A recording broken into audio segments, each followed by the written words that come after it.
کہ ہرن وہ اس کے حوالے کر دے گا۔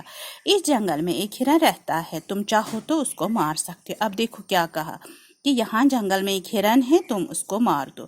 شکاری نے کہا مارنے کو تو میں مار دوں، لیکن تم ہی بتاؤ کہ میں اس کے پیچھے کیسے دوڑ سکتا ہوں۔ ہاں اگر تم میری مدد کرو تو میں اسے مار دوں۔ دیکھو شکاری چالاک تھا، اس نے کہا اس کو کہ میں اس کو کیسے مار دوں، کیونکہ ہرن بہت تیز دوڑتی ہے، تو اس کے پیچھے پیچھے کہاں میں مارا پھروں، تو مجھے تو یہ سمجھ میں نہیں آئے جائے گا کہ کہاں کہاں ہرن گئے، تو اس سے بہتر ہے تو مجھے مدد کرو۔ اب گھوڑا بیوقوف تھا اور اس کی بات سمجھ نہ سکا۔ گھوڑے نے کہا میں تیار ہوں، بتاؤ میں تمہاری کیا مدد کروں۔ شکاری نے کہا مجھے اپنی پیٹھ پر بٹھا لو اور وہاں لے چلو جہاں وہ ہرن رہتا ہے۔ گھوڑے نے شکاری کو اپنی پیٹھ پر بٹھا لیا تو شکاری نے کہا بھائی گھوڑے بات سنو، اگر تمہیں اعتراض نہ ہو تو میں تمہارے منہ میں لگام ڈال دوں۔ اب دیکھو اب تو یہ گھوڑا تو بیوقوف تھا، وہ شکاری اس کی پیٹھ پر بیٹھ گیا اور ہرن کی تلاش میں اب کہا کہ میں تمہارے منہ میں لگام ڈال دوں گا، اس طرح سے میں جہاں جہاں آپ کو چاہوں لے جا سکتا ہوں کہ کہاں کہاں ہرن جا سکتی ہے۔ یہ گھوڑا دیکھو کیا کہنے لگا، لگام سے کیا ہوگا؟ گھوڑے نے پوچھا۔ شکاری نے کہا لگام سے یہ فائدہ ہوگا کہ جس طرف ہرن نظر آئے گا میں اسی طرف لگام موڑ دوں گا، تم ادھر چل پڑنا، پھر میں اسے اپنی تیر کا نشانہ بنا دوں گا۔ گھوڑا تو ہر قیمت پر ہرن سے انتقام لینا چاہتا تھا۔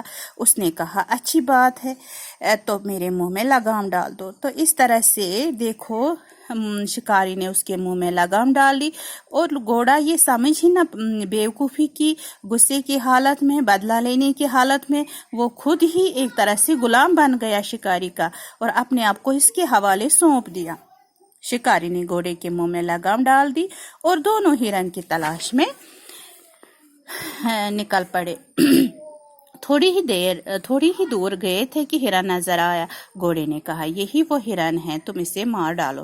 شکاری نے گھوڑے کو اس کے پیچھے ڈال دیا اور گھوڑا تیز دوڑنے لگا۔ دوڑتے دوڑتے وہ ہرن کے بالکل قریب پہنچ گیا۔ شکاری نے تیر چلایا تو ہرن کے سینے پر لگا۔ ہرن نے بھاگنے کی کوشش کی لیکن تھوڑی دور جا کر گر پڑا۔ اب دیکھو اب یہ شکاری جو ہے گھوڑے کو وہاں لے گیا جہاں جہاں ہرن اس کو دکھائی دے، تو اس طرح سے تیر سے اس نے اس کو شکار کیا اور اس کو مار گرایا۔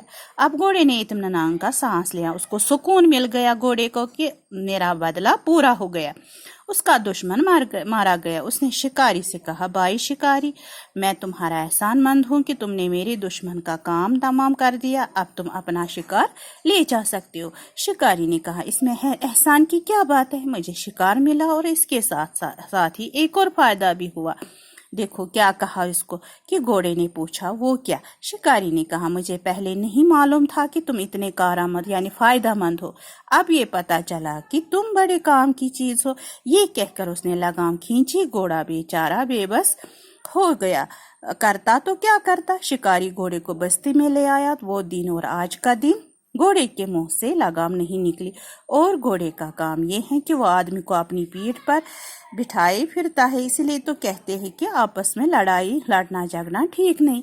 اب دیکھو لڑائی جھگڑے میں کتنا برا ہوا، ایک تو ہرن مارا گیا اور گھوڑا بھی غلام بن گیا ہمیشہ کے لیے زندگی بھر، کیونکہ تب سے لے کر آج تک گھوڑے کی پیٹھ پہ انسان بیٹھتا ہے اور جہاں وہ چاہتا ہے وہ اس کو لے جاتا ہے۔ اسی لیے آپ یہ سبق حاصل کرو کہ کبھی بھی کسی کے ساتھ لڑائی جھگڑا مت کرو اور ہر ایک کے ساتھ اخلاق محبت سے پیش آ جاؤ اور نرمی سے ہر ایک کے ساتھ بات کرو اور نوبت ہی نہ آ جائے لڑائی جھگڑے کی، اور ہمیشہ دوسروں پر یہ آنکھ بند کر کے بھروسہ مت کرو۔ تو اس طرح سے آج میں نے آپ کو پڑھایا گھوڑے اور ہرن کی کہانی۔